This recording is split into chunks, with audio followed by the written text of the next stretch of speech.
comedian Kurtz.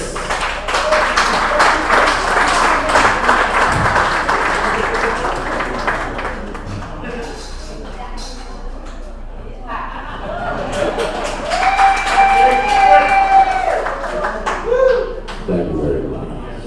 How about a round of applause for John? Let's hear for Johnny.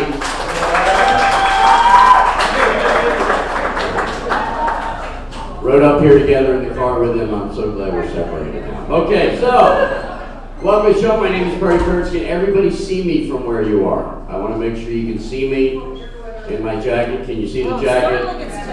Liberace may have passed on, but I stole this off his body before they dropped him in there. That's the way I go. On weekends, I rent myself out as a mirror ball. So I want to find out about you guys. My show is different than other comedians. My show is really about the audience, about you guys. I got some information on some people we're going to talk about. But I want to ask you questions, find out where your heads are at, hopefully above the table during the show. So what I want you to do, if your answer is yes, it's good you're getting this stuff. I'm trying to keep it subtle, because that's all we're watching it. So if your answer is yes to any of these questions, I don't want you to have to applaud or stick your hand up. I want you to go, ee-haw. Right, see, the women like you because women just like to make noises. So, all right, wait.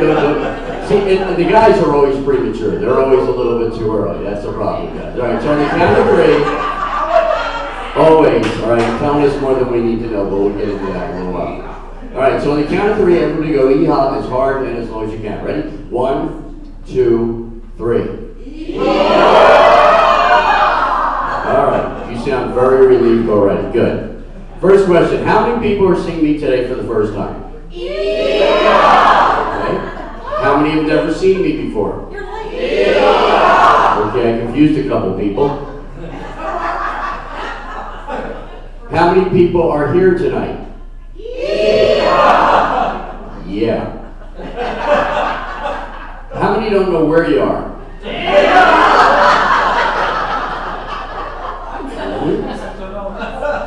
Don't watch this. And how many really don't care at this point?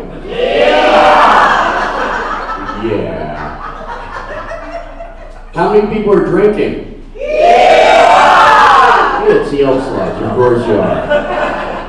How many people will be drinking and driving? She's going to her car right now. She's on her way out. I'm getting in my car and getting the heck out of here. That's what I'm doing. Well, don't drink and drive. If you are going to drive, remember a lot of people will be driving drunk. So if you are driving, please drive as fast as you can. It's much harder for them to hit you that way. So I'm glad you guys are here. You had dinner. Everybody ate? Yeah. Good. Everybody full? Yeah. And there's a lot of guys sitting there like this. A couple of women doing that too. That's good. I like when women belch. I think that's very attractive. I love a woman that'll belch, you know. I don't like when a woman gives me a finger and says, hey, pull the finger. No, because that's dangerous. Men have a factory, you women have multiple factories. You have napalm inside your body. I don't know how you do that. That's why guys go bald, because they cut it and they go, oh my God. Well, a little bit about myself. First of all, my name is Kurtz. That's Perry like Perry Como, Perry Mason, Perry Winkle, or as my mother said, there's a medication out called Perry Anal Cream. Parents live to torture us, don't they? And there's also a very famous recording artist by the name of Katy Perry. Okay, my name's Perry, only I'm a man. Don't make me prove that. Last time I proved that, the woman looked down and said, oh, you're Jewish.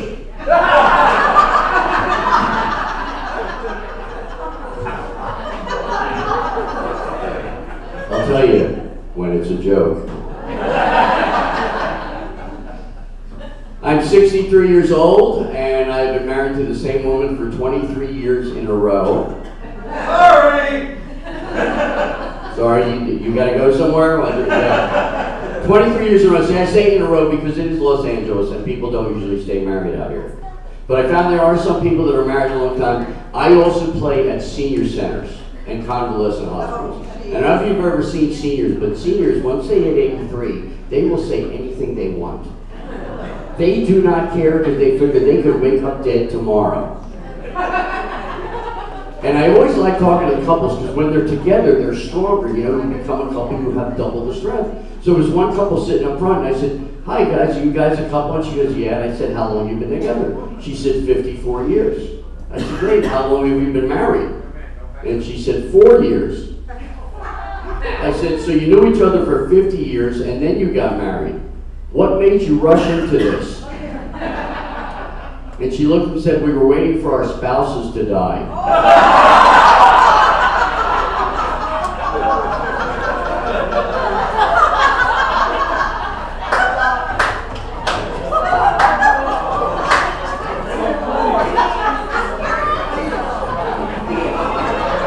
Yeah, some of you are waiting too. A lot of you are waiting, obviously. Well, I know the Elks guys can be pretty obnoxious. Are you lost? Can we get your ride or something? I saw they have a sign that says if you're drunk and you need a taxi, we'll call you a taxi. If you don't have money, we'll pay for it and put it on your bar tab, and you can pay that tomorrow. On one night, somebody wrote underneath, "Tomorrow? Really?" And they put a question mark. Yeah, another couple, they were together for 70 years. 70 years, they were 95 years old. Birthdays 2 days apart. They met each other in elementary school. And they stayed together. And I said, 70 years is a long time. What do you think is the reason you've been able to stay together for 70 years? And he looks at her and says, "Oh, we stopped talking to each other about 20 years ago."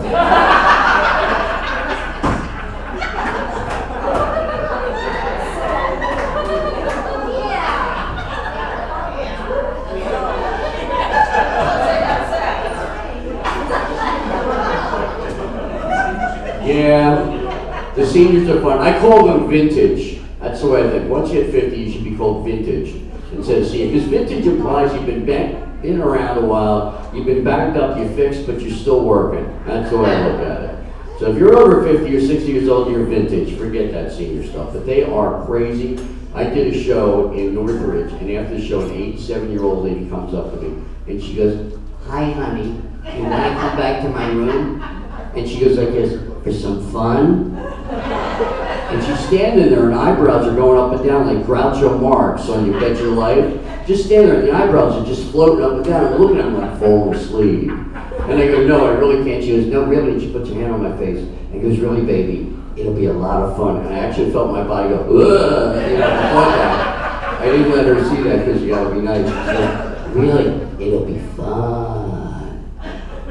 And I looked at her and said, "No, I really can't." She goes, "Well, listen, I'll be here when you get back, baby cakes. Remember, fun." I didn't sleep for 3 days. That scared me. You know, because they're the cougars. They're a cougar to me, you know. And to me, I don't know. To me, they're just an old dying lion. That's all they are. I just don't think so. Oh, you get up again. I'm just gonna take a picture. Everybody smile. Pretend you like each other. All right, we got that. Yeah, so I love doing that. They're a lot of fun. But I love doing Elks Lodges because you guys, you do things to help people. You're not just here to party and get drunk. In fact, I did some reason. All right. You're not here. Excuse me. You're not here to party. Yeah, there's the drunk part. I didn't say you're here. How many people will be getting really intoxicated tonight? Anybody getting really drunk? No? All right. Any of you will? All right. Because my wife and I were separated now, so I'm looking for a new girl. And yeah, I say that I'm single, so if there are any women here that are thinking of becoming gay, I think I'm the reason you need to jump the fence right there. I dated Ellen when she was straight, and look what happened there. So. But I've done some research on the Elks because you guys go back hundreds of years. I played for the Elks, the Lions, the Eagles, and you guys are the top of the food chain. You do more for the community, and you are more caring people than any of the other groups. And here's what it says about the mission statement. To inculate. It starts with inculate. Now I gotta ask, does anybody know what the hell inculate means? I just wanted to Google it, but I got lost coming here. All right, well, whatever it is, I assume it means to institute. It says to inculate the principles of charity, justice, brotherly love, and fidelity. And I'm sure nobody here has ever cheated on their spouse, right? Yeah, well, see how quiet everybody got quiet? You're all looking at each other. Why so you know? Did you? No, I haven't, never. To recognize and believe in God, to promote the welfare and enhance the happiness of its members, and you guys are happy. To quicken the spirit of American patriotism, to cultivate good fellowship, to perpetuate itself as a fraternal organization, and to provide for its government the benevolent and protective order of Elks of the United States of America. We will serve the people and communities through benevolent programs demonstrating that the Elks care and Elks share. You know that one. How many of you knew that last one? Come on, and you guys do. I've heard that you guys are the most generous of all the groups. The Eagles, they basically give away like old socks. That's all they've got. They can't afford trailer parks. Now, you guys here, this lodge in itself is known as the friendliest lodge through much of its history. The Thousand Oaks Elks Lodge is moving into a new era, and at this point it says, with its current ER, Terry Gicking. Is Terry here?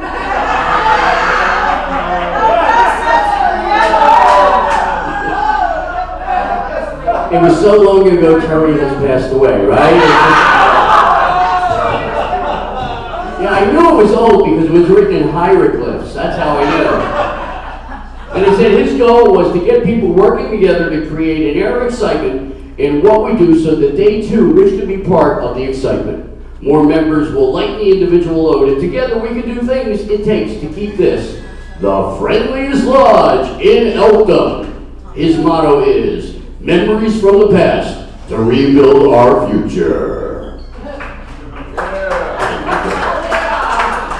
Now that I'm in that voice, now come to the stage. Please welcome Candy. You guys know that voice?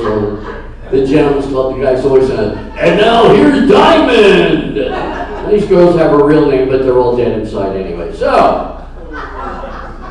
I've got some information on some of the people here. I always like to point out some of the more popular members, and I'm going to start with your loyal knight, Mike Flannery. Where are you, Mike? Mike, are you here? Mike, can you put your hand up so I know where you are? He's in the bar. All right, so let's talk about his lazy ass.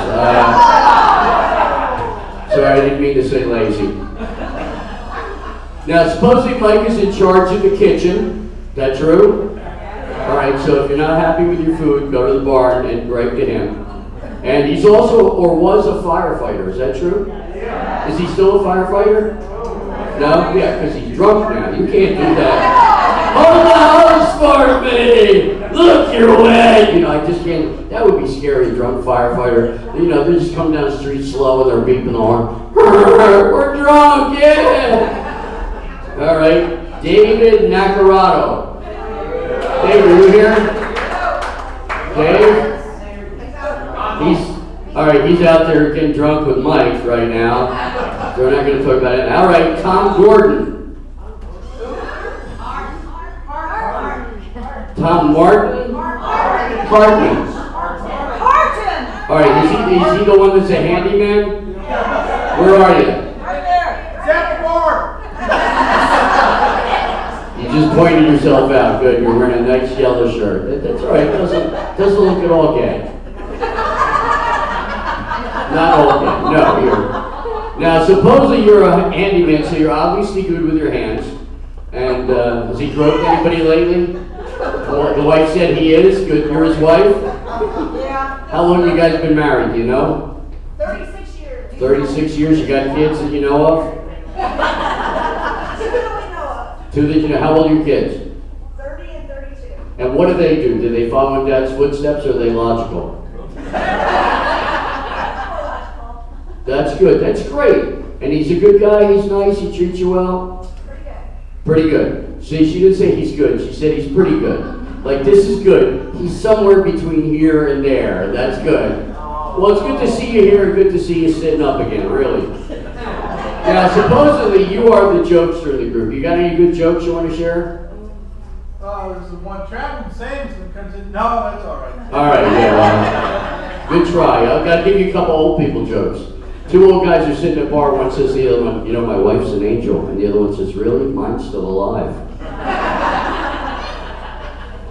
And here's the attitude of the older people. An older couple comes out of a bar. They walk past a wishing well. The older man throws a quarter and makes a wish. His wife leans over, throws a quarter in, and falls into the well. As she's disappearing into the darkness, the husband goes, wow, it worked.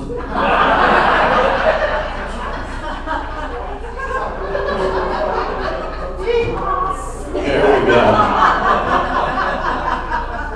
All right, let's see. Sam Frankel. All right, so we got a Jew here, finally. A Jew in Thousand Oaks? Get out! Where are the Jews? Jews, hold up your jewelry. Let me see. Where you at? Where's your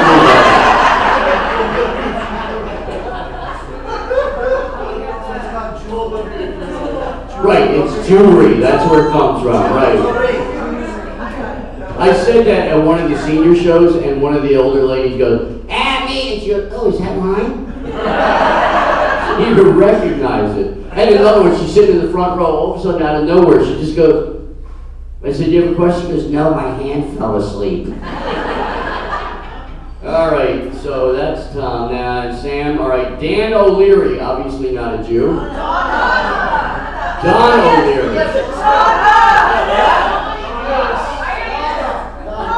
Donna O'Leary. Where are you, Donna? That's you. You're the lecturing night. So that means you give the speeches for everybody. Basically, you're the mouth of the organization. Which now that I say that, it's not a good choice of words. I'm really sorry. It's not what I was trying to imply. But you're a very attractive woman. And who's that sitting next to you? You see the way she turned around to look to see who it was?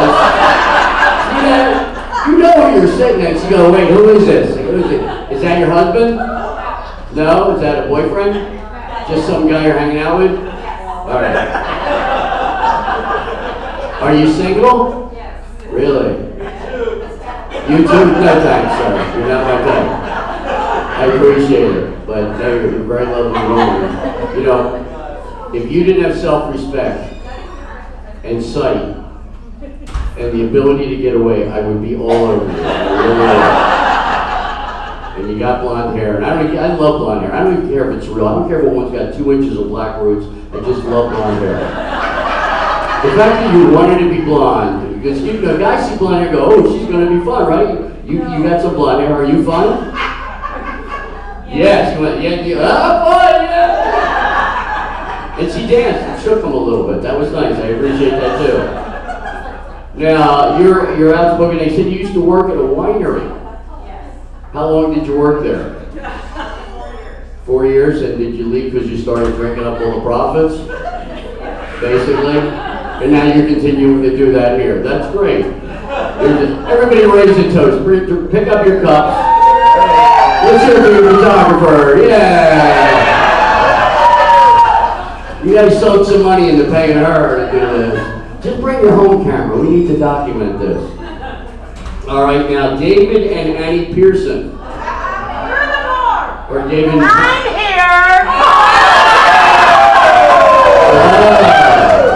You're hiding in the corner. Oh, that's good. Now we're You just turned all the lights on. No, leave the lights out because it's easier to shoot at somebody that way. They're less of a target. Now, supposedly, you like to gamble? No. Dan likes to gamble? I was going to say you gambled because you obviously married him. And he's in there getting really drunk. All right, let's see who else we got on the big list of room. All right, Jim and Kathy, are you guys here? They're in the bar, right? Because supposedly they run the bar. That's what I was told. You know, and I'm thinking, you know, with a group like you guys, they should be getting a cut of the bar because they would be getting wealthy off you. Because I know Elks like to drink. You know, the thing is, there's again a difference between the Elks and the Eagles, which is next to them. The Elks can generally hold the liquor because you buy better alcohol.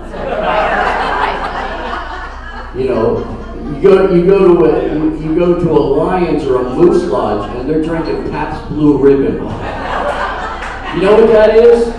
It's like urine in a can. It's unbelievable. And Hey, give me more of this. I've got 12 cans. I'm ready to drive now. All right, now, where's Terry? Your next ER. Is Terry here? Your turn. See, are you the ER now? You're going to be next year's ER? You were last year. We kicked his ass out. Who's the current ER right now? Dan Martin, you're the current ER, right? So everybody needs to be kissing his ass as much as possible. And you're married to Karen. Where's Karen? Right there. Now, Karen, this is something I found interesting. You're the chaplain and the lawyer. That's like a complete conflict of interest, isn't it? Laws and God together. And God says you will pay extra in taxes. That's right. That's great. All right. And last but not least, I'm looking for John Moran. John, where are you? Put your hand up. I should have known that. Mr. Horn Dog himself.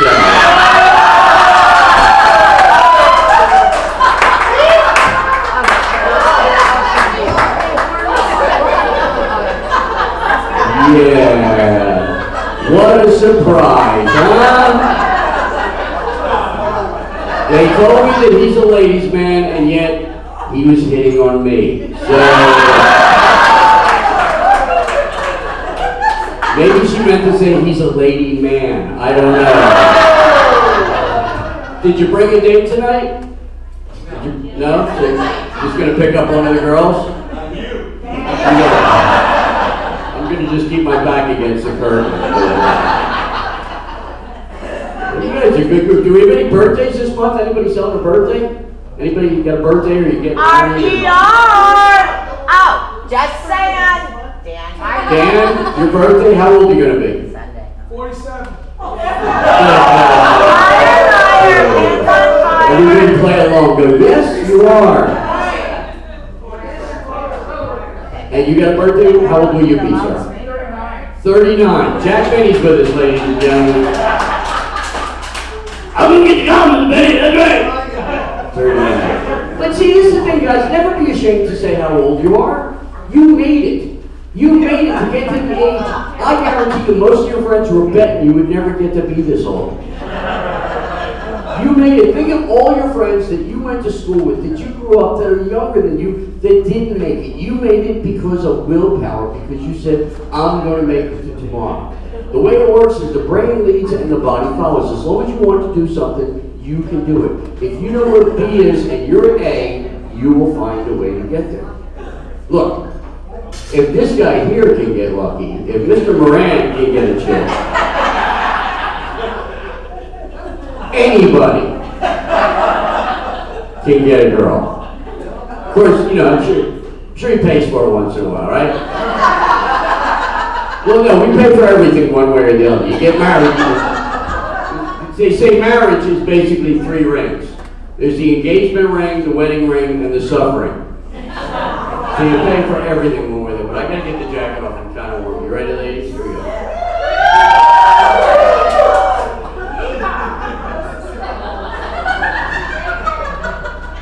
Yeah, and as he said, I am an ex-male stripper.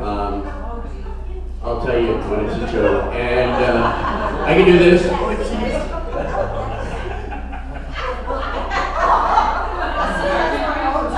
Jackie Gleason, he's dead too. Thank you, sir. Thank you. Just yell out indiscriminate dead people. That's always good. I appreciate that. Look, I'm happy I made it this far. You know, like I said, I've been married to the same woman, and although we're separated, we still get along. When I met her, she had 3 children. I didn't know she had kids. We met online in the old days, in '90, before they had color. I mean, now you get on the computer, you got color and things move. Those days, you would type your name, and it would come up on the screen, dot by dot. I would type my name, and it would go, boop, boop, boop, boop, boop, boop, boop, boop. That was just a P. By the time my name went on the screen, my wife said, I got a sandwich and I ate it. It takes that long to get on there. So we talked for about 20 minutes. She called me. We talked for 40 hours over 3 days. And it was just this magical instant connection. She had a southern accent. And I love Southern accents because they take their time when they talk. I don't know if you've ever been in the South, but people talk slow, they walk slow, they drive slow because they know they live in hell and they're never going to get out.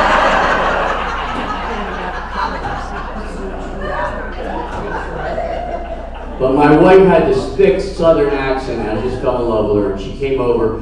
3 days later, she came over, and it was magical and instantaneous. And we went out for 6 months. She was going with me to the Comedy Store. This is when Arsenio was working on his first show, and Andrew Dice Clay was just coming out. Sam Kinison was hanging there, and I was working with Richard Pryor. And that's when I became best friends with Rodney Dangerfield, who I miss desperately. And one day she said, "Hey, why don't you come out to my house in the valley?" And I said, "Okay." So I drove out there. I walk in the house. There's a guy sitting on the couch. There's a little baby crawling around on the floor. And there's a 6-year-old boy and a 7-year-old girl. And I said, "Honey, who are these kids?" And she goes, "I guess I forgot to tell you. I have children." And I'm sitting there like this, looking to see which door will get me out of the house quicker. Because you know the old saying, you don't get involved with somebody who has baggage. My wife owns Samsonite, I swear to God. But the kids were cute, they were attractive, they were smart, they were nice kids, and we all moved in together. And after a year and a half, I realized these kids never knew their father. So I decided that I was going to marry all of them as a group and be a father and a husband. I thought it was a good thing. I don't drink alcohol, I'm not into drugs, I figured I'd be a good father. And so one night at dinner, I gave everybody a ring for their finger, and I got down beside the dinner table and I said, "I'd like to ask the 4 of you to marry me." And they all looked at each other, and my son, who's then 7, looks around the table and goes, "Yeah, whatever, can we just eat now?" Because boys are so romantic, aren't they? We wound up getting married at City Hall. Now, most of you had weddings, you had a big wedding. You had a fancy wedding. It was in a nice place, everybody dressed up, get a band or at least have music. We went to City Hall, we go up to the clerk, and I said, "Hi, we'd like to get married." He goes, "Oh, yeah, you'd like to get married?" I said, "Yeah, we'd like to get married." He goes, "Yeah, you get married." I said, "Well, no, we want to get married." He goes, "Yeah, married." I said, "Yeah, can we just get married while we're here?"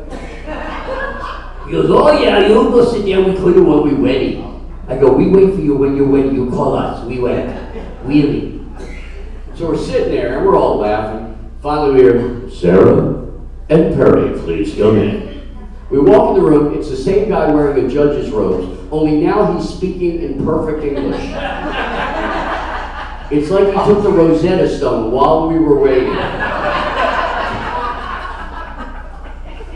So he starts reading from the book, and he goes to the party, "And now, Sarah, do you take Perry to be your lawfully wedded husband?" She goes, "I do." And he looks at the kids, "And do you take Perry to be your lawfully wedded parent?" And they go, "We do." And he goes, "And Perry, do you take Sarah to be your lawfully wedded husband, lawfully wedded wife, and be a comedian?" I said, "Yeah, why not? I'm here."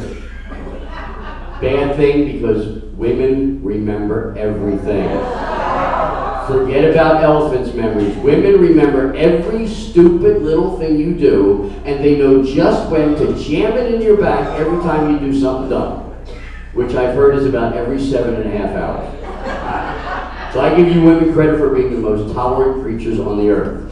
So we got married, we left there, and we went on the road. I had a comedy gig, so we traveled to our first gig for our honeymoon, which was in Barstow.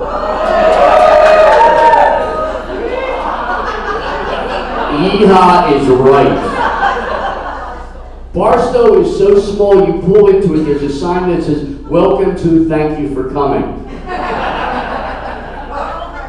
There's so much inbreeding in Barstow, we met people who were their own parents.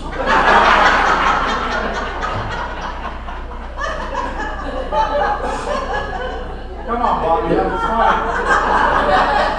You're from Barstow, aren't you? If he is, he wouldn't remember.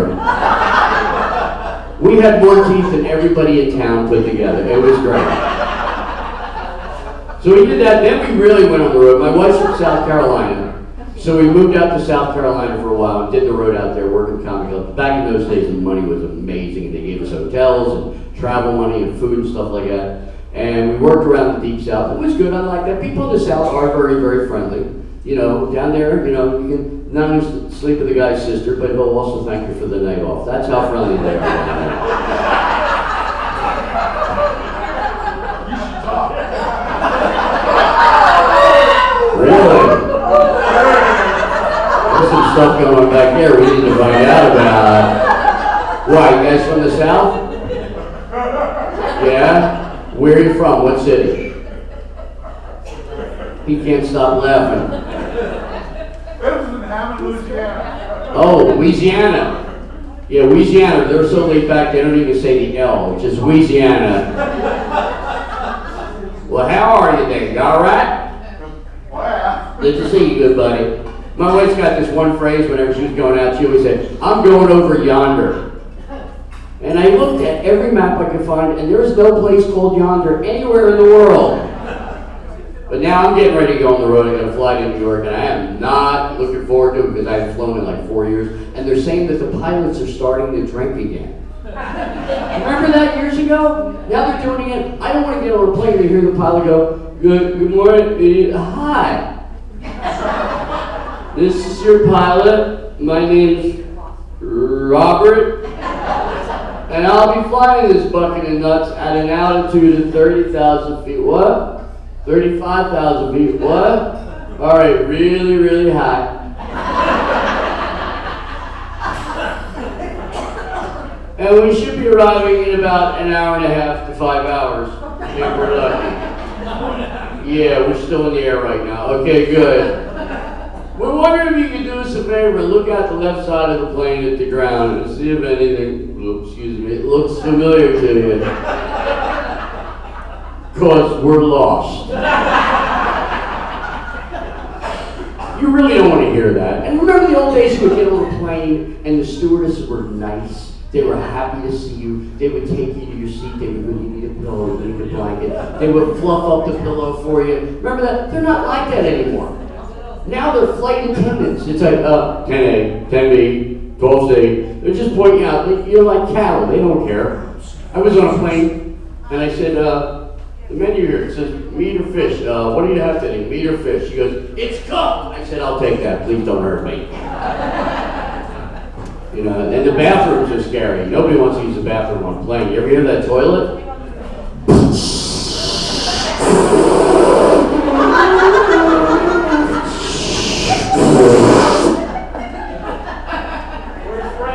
It just sounds like it's going to grab you by the butt, suck you down the tube. There's going to be nothing but your shoes floating in the water.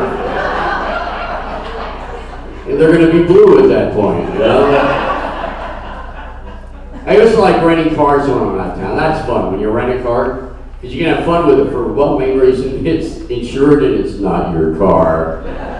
I remember driving to a parking lot and I went and hit one of those parking pylons. The guy pulls up there and he goes, is that a rented car? I said, yeah, it is. He says, mess it up! Reverse forward, that's what I do.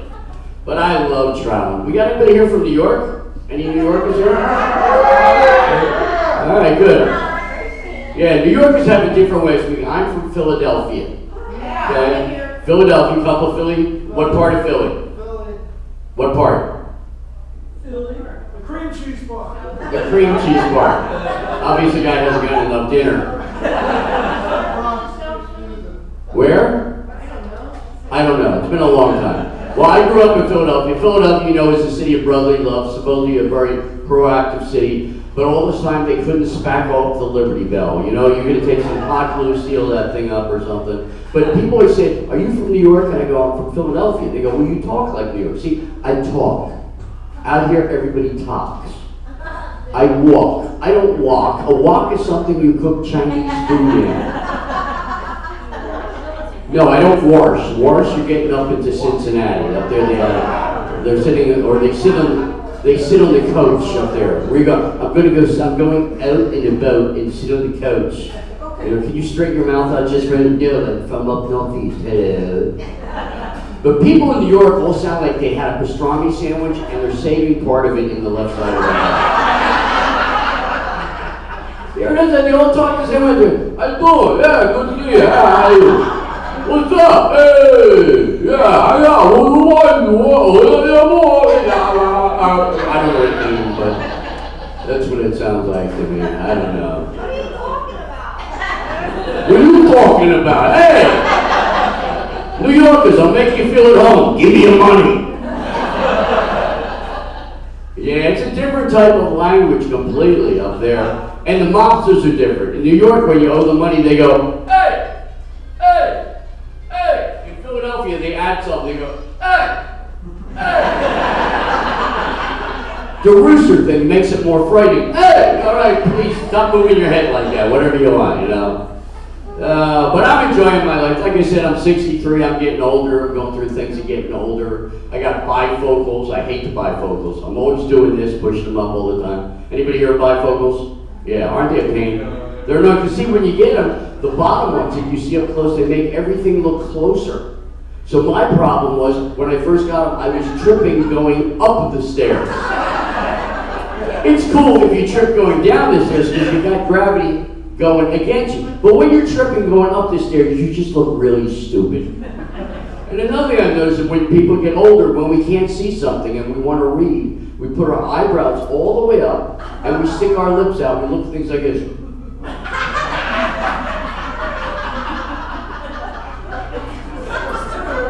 I think it's purely to entertain other people. I had my hip replaced 8 years ago. Glad about that because now I can dance again, you know. And it got really bad. I got arthritis. It came on. I'm diabetic, and I became diabetic because I eat a lot of chocolate. Anybody here like chocolate? Go with the dark chocolate. Dark chocolate is good for your digestion, and it actually helps produce insulin in your body. It helps fight the fact that you just ate the chocolate. So I'm diabetic. So because of that, I got arthritis in my left hip, and it came on really fast. And I was going to go get the operation. They told me they're going to have to cut my leg open. They're going to have to chop the top of the ball off, drill into the bone, and stick a rod in there. And I went to bed that night, and I had a dream that made me put it off. It was horrible. I dreamt that I was on the operating table, and I heard the doctor say, "Nurse, I think I've cut too deep." And she goes, "Why do you say that, doctor?" He goes, "Because I'm scratching the table." That was a real dream I had, and it scared me so much that I put off the operation for 2 years. But the pain became so big because I had a bone spur that when I walked, it would go. And my daughter was only 1 year old. I remember one time I was picking her up, and my wife comes running. She goes, "What was that crunching sound?" Like, "Oh, it was my leg." But I didn't feel the pain because I started taking a thing called Vicodin. Yeah, see the response? Vicodin is a very powerful painkiller, very addictive. Kids, stay away from Vicodin because people go nuts taking Vicodin. They love it. It's like candy. But because of the pain, I was taking 10 to 20 a day. Yeah, it was I mean, I would walk and lights would flash. So I started taking the Vicodin, but it worked. I didn't have any pain. From here down, I couldn't feel anything. I didn't know if I was going to the bathroom or not. And it was very embarrassing. I was at the Improv talking to Bud Friedman after a big show. And I said, "Bud, I really want to thank you for the show, but I really got to go." And he points down and goes, "It looks like you already did." And that's another thing that happens in age. When you start your life as a cycle, I've gone through, you start out, when you're young, you start out wearing diapers. And then when you get old, you're wearing diapers again. You know, and you know, I admit it, I have bouts once in a while. I have one on right now, it's very comfortable. And I think it's very peaceful. It's really, wait.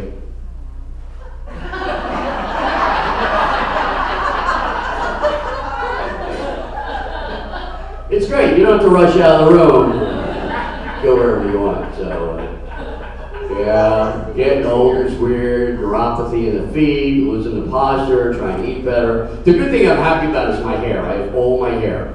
I have no bald spot back there. It's starting to go gray. And people always say, "You look so young for your age." And I've actually had women hit on me because they think I'm younger, like take my daughter out. My daughter's name is Bella. I didn't even get into this. 10 years ago, my wife takes me in the bedroom, and she says, "I have either good news or bad news." I said, "What?" She says, "I'm pregnant." And I looked at her and said, "Any idea who the father is?" I was 53 years old. I didn't think I could get her pregnant. I didn't think I had anything inside me except dust. And she said, "Well, you know, you're the father." And I said, "Okay." And she got bigger and bigger and bigger. And then 5 weeks before she was due, I had to take her to the hospital. The vein in front of her head was popping out. And we went in, the doctor said, Mr. Kurtz, we've got 20 minutes to get the baby out of your wife or your wife is going to die. And I looked and I said, can you give me 30 minutes to think about that?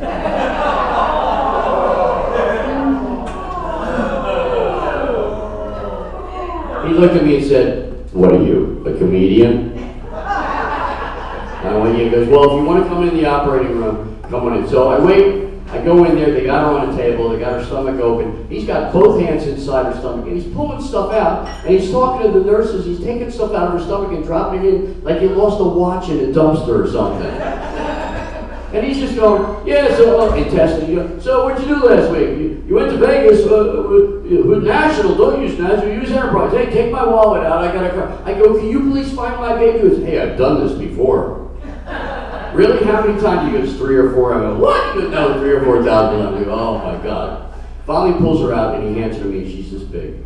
And I looked at her and it was the most emotional thing in my life. I never ever imagined that anything could bring tears out of me so quickly. It's better than the best sunset. I mean, people with children, you know what I mean. People who don't have children, you always hear, children will change your life. It does.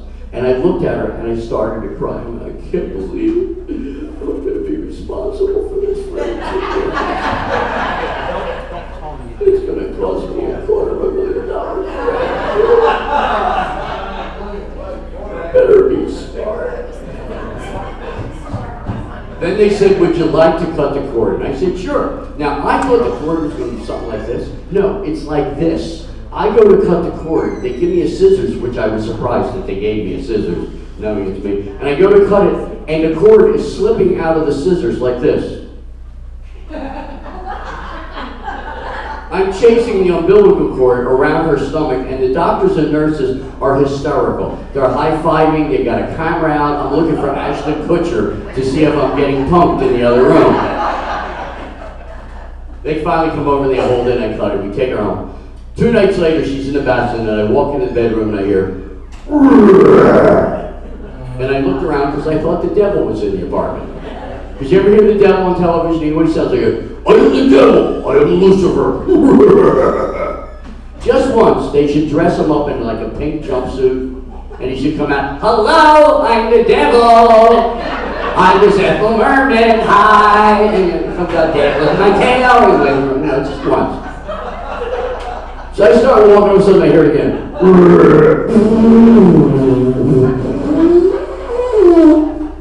And I stopped, and suddenly it hit me.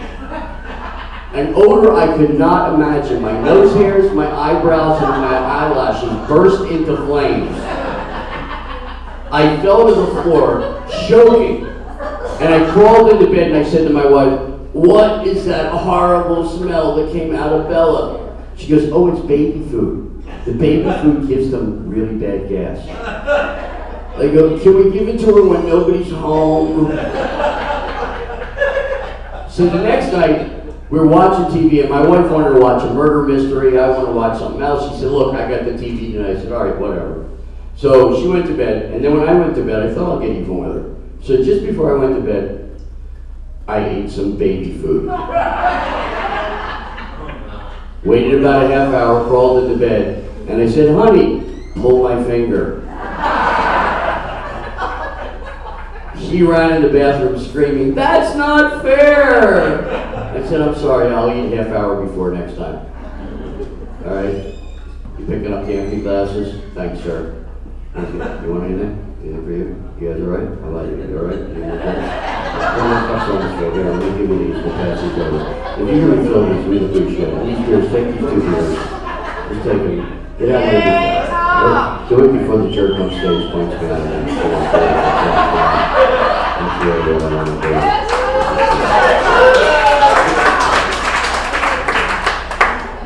I could never do that. I could never wait tables or clean. I would be kicking people's legs and tripping them on the way out. And then the food tastes bad because you're an idiot. That's why, it's just the way I am.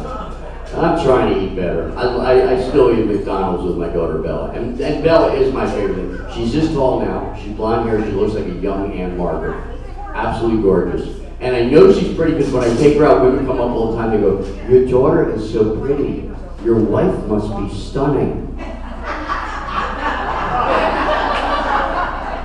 Do I get some credit? I was there. And I know she's beautiful. And she does stand-up comedy with me. Her first joke she wrote when she was 5. Now remember, I'm a little girl. Why did the chicken cross the road? He was tired of being cooped up. At 6 years old, she wrote her second joke. Why was the skeleton afraid to cross the road? He had no guts. Why did the rooster cross the road? The chicken was on vacation. And now she won't run. She's been watching a lot of TV, and she wrote from an old TV show that's still on TV. And you have to watch. Remember, a little girl with blonde hair doing it. Knock, knock. Doctor. Get it? Doctor Who, that's the joke. Okay, you guys don't know who Doctor Who is, so forget that. See, sometimes comedy is not funny, so I want to thank you for all the help you've given me so far. How many people are still here? How many people still don't know where they are? How many people, when this is over, are going to the bar and going to have some more drinks? That's good. I like to know what I'm dealing with. That's great. He's going, let's get it over with. You ready? What we're going to run out some plastic tubes right to the table so you don't have to get. That's what I think they should really do in bars. There should just be a tube. You don't have to fill it. You just sit there and every once in a while you take a drink, you just go, and you just put it back in the holder. Then you can't spill anything. It'll be a lot easier. And if you fall, you have something to hold on to as you hit the ground. See, I don't drink. I stopped drinking in 1974. I was in Atlantic City trying to pick up girls at a bar. And when I used to drink, I drank Southern Comfort chased with a Coke, no ice.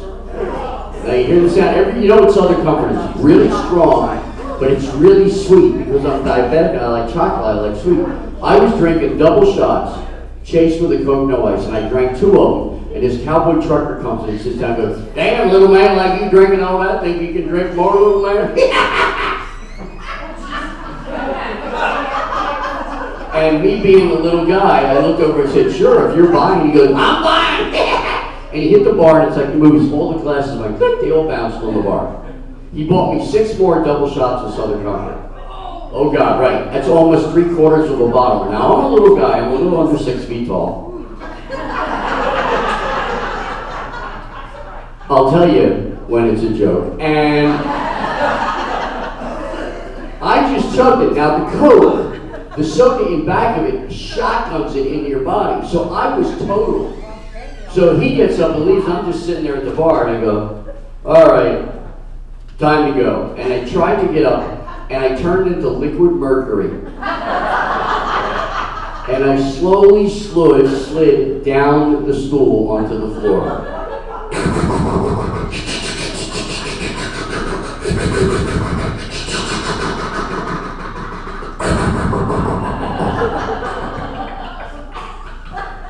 And I'm laying there saying, I'm drunk as hell. It should be easy to pick up a chick. As if women like a guy who can mumble and drool at the same time. You know? How you doing? I'm sorry, how about that? So I walk out of the bar, I did 2 things that drunks do. I started to stumble, I went down, fell, hit one knee, hit the other knee, bounced up, turned around, and watched myself do it in slow motion.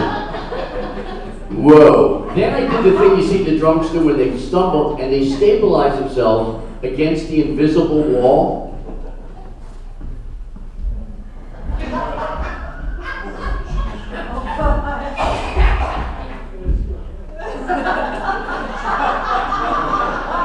And they keep on walking. It seems to work. I don't know where the magic is, but that invisible wall.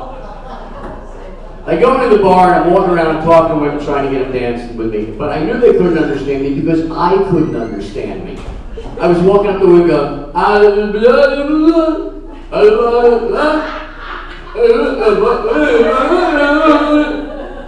so I tried one lady, went up there, I tried sign language. They went like this.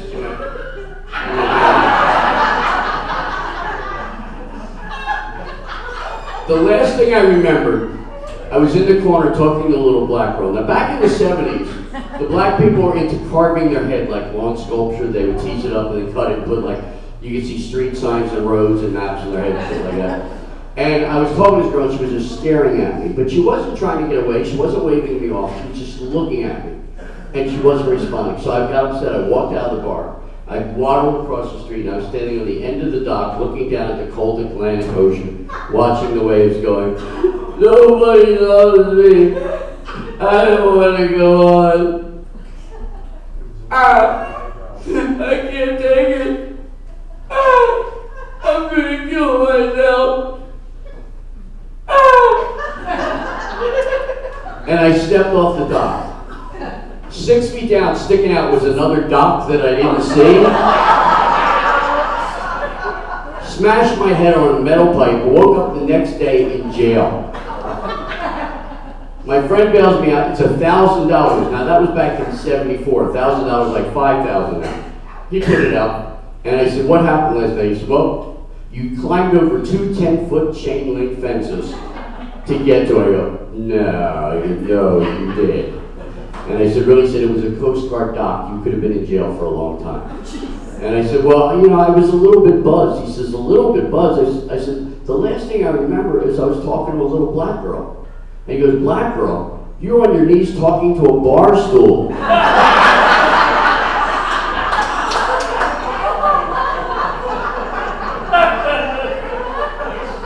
So here's to you.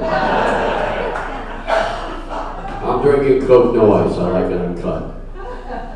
Yeah, so I don't drink anymore. But I work with the Alcoholics Anonymous a lot. I believe in their principles. I think that people should help each other. You know, nobody is an island. Everybody, we're all together in this mess. So you got to help people. I'm the type of person, I will help fix anything. Anybody, people in the street, some guy I don't know, his car's broken. Here, let me get some tools out of my car. That's just the way I am. And then I go, hey, come back with my car. You ever do that? That's okay.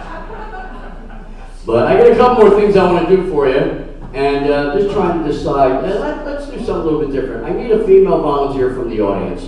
We got any ladies out there that's got a good sense of humor? Come up here, I won't embarrass you, and I promise you'll have the most fun. Yeah, the lecturing night. You're back there. Come on.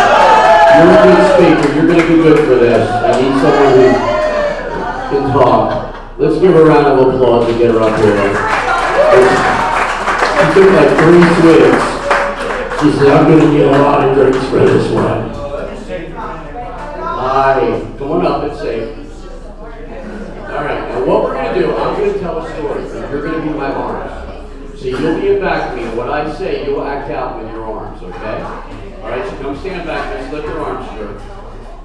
Put your arms through, then through. Oh, you're firm. Okay, now. That's good. That's, all right. I know who to pick. I knew she was good. She's good. All right. So that's what you want to do. You want to be expressive.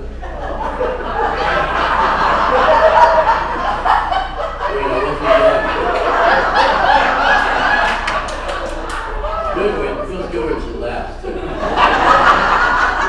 All right. So you got the idea. If I were to say bye-bye, how would you say bye-bye? Very good. Right, that's what you want to do. So just relax, loosen up and play with it. All right. This morning I was laying in bed sleeping with my hands under the pillow, which is right next to my head. My hands are under the pillow next to my head. Very good. All of a sudden my alarm went off. It scared me and I jumped. So I got up out of bed and I stretched a little bit. And then of course I scratched myself.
I started flipping it. I'm flipping the pancake. There we go. And one flip is all it took. It was I'm done. And I put on the plate, started cutting up and eating, and I'm just shoving it in my mouth just as fast as I get. Eating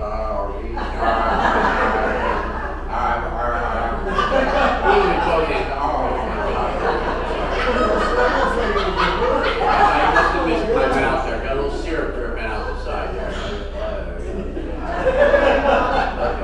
So I got that eating, I'm sitting there, all of a sudden I felt really sick. Oh, my stomach. Oh, there we go. I felt like I was going to throw up or something, you know?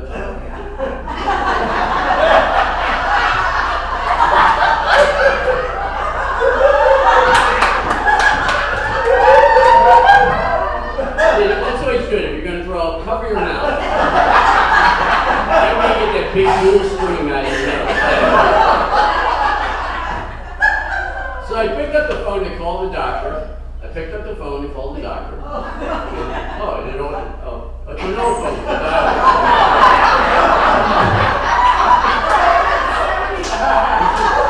This is back in 1957.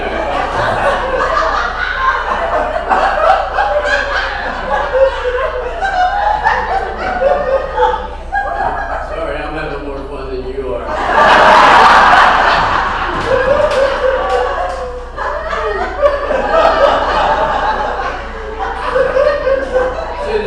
All right, get down there right away. So I hang up the phone, and I'm driving down to the doctor's office on my motorcycle, and I'm revving the engine. And this is one of those two engines. It's got a throttle on each side.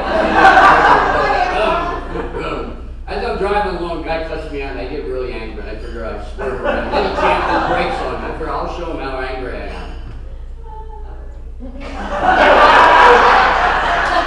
I turned the other cheek.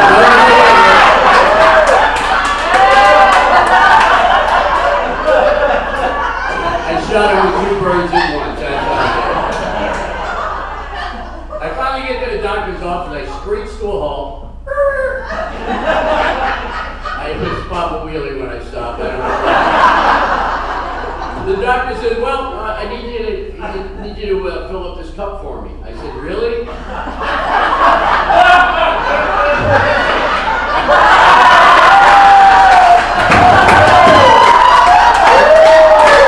I think we're going as far as we need to.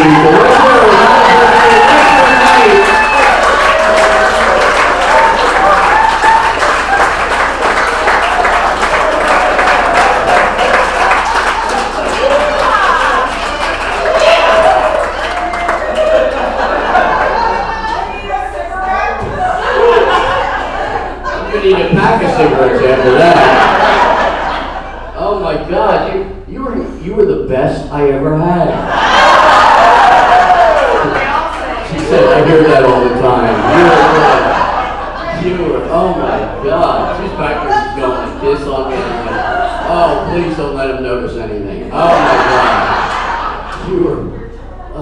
You were great. Thank you so much. Thank you for coming, or however. All right, I'm going to do one more thing for you. You guys are good. I thought I'd play a little guitar for you. Okay. So, I've got my baby here. This is my guitar. I don't know if you can see it out there. It's a one-of-a-kind. It's got a flying skull on the front of it. Flying skull is the symbol of rock and roll. And what goes together better than a guitar with a flying skull and an old Jew? I don't know. That's right, that's right, that's right. And he's got what's her face, so whatever it is, it was worth it. Let's see what we're worth.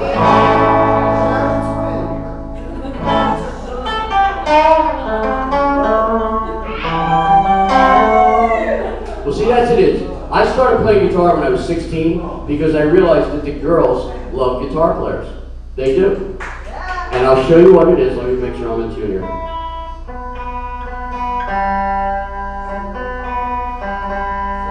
Now it's like a Grateful Dead concert. You ever anybody go see the Grateful Dead? They tune for 40 minutes.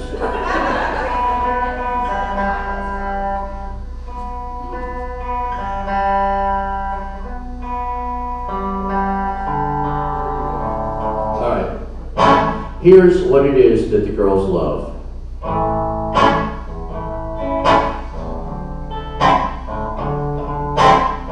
This is it.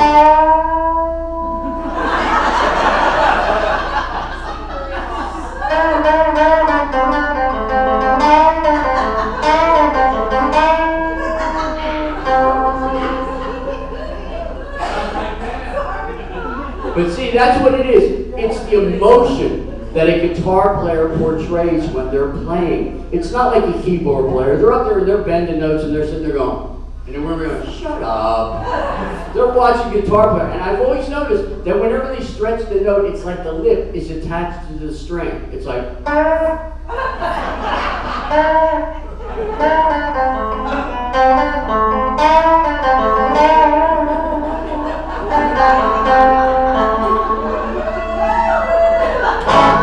so I started playing guitar at a young age, and I love the guitar. It is an emotional thing. And so what I'm going to do is close with a little bit of music about you guys. Here we go.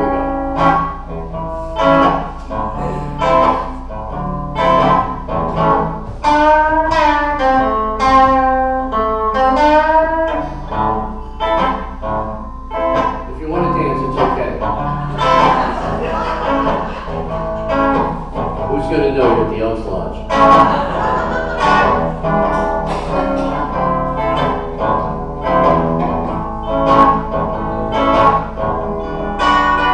Well, I want to start by thanking the lady who came up here to be my hands. She did some stuff up here. I think you understand. She almost went there one time, but she stopped and she hesitated. When you do a piece like that, you gotta try and make sure it's still G-rated. Now wait a minute. Hey. Where are you going, lady? Why are you walking out right now? In my song. I guess she's gotta go to the bathroom. She couldn't wait that long. Well, you know you gotta go when you gotta go, and that's my song. Now to my right, there's two young ladies sitting at the table. I see you girls there. See, look, she seems embarrassed. She's covering her face in her hair. Why is it the young kids get embarrassed every time we point them out? That's not wrong. That's right. You know, your parents are very proud of you kids. That's why I stuck you in my song. He just took it down. He just closed the door and now he's going to sit right down. Go ahead. He just sat down, and I made a really nasty sound. I'm just trying to do some blues and make it go around, yeah. Now some people are dancing, they're dancing in their seat. I look around, some of you are even moving your feet. Well, I think that's kind of cool. I think that's just great. I know a lot of you are thinking that the bar's still open and some of you just can't wait. Take it, guys.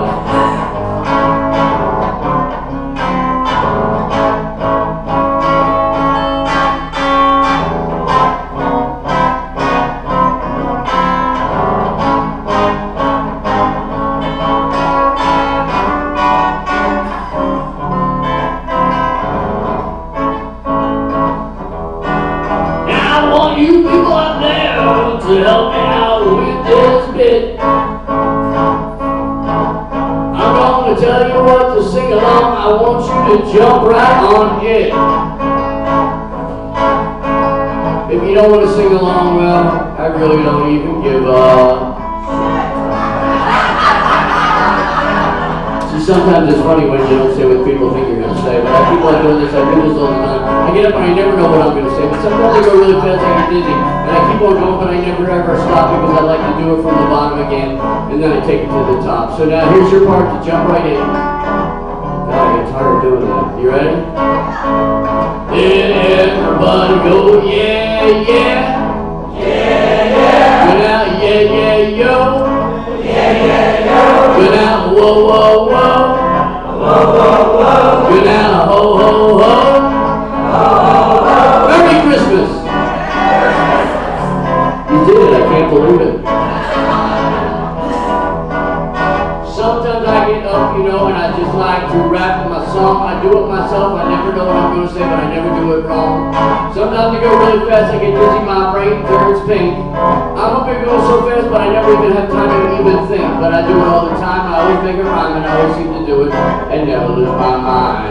Yeah, yeah, yeah, yeah. Well, I want to thank all of you here in Thousand Oaks. You guys are out to be a group of great folks. I'm glad you came down for pasta and curry. I want to thank all of you for coming down and laughing here at me. Yeah, yeah, yeah, yeah. Well, that's all I can do. Yeah, it's really time for me to go. Wow. And you're starting to clap along. I didn't think you'd do that in the show. But like I said, it's getting late, it's time for me. It's getting kinda late and I really gotta sing. It's time for really late and it's time for me to go.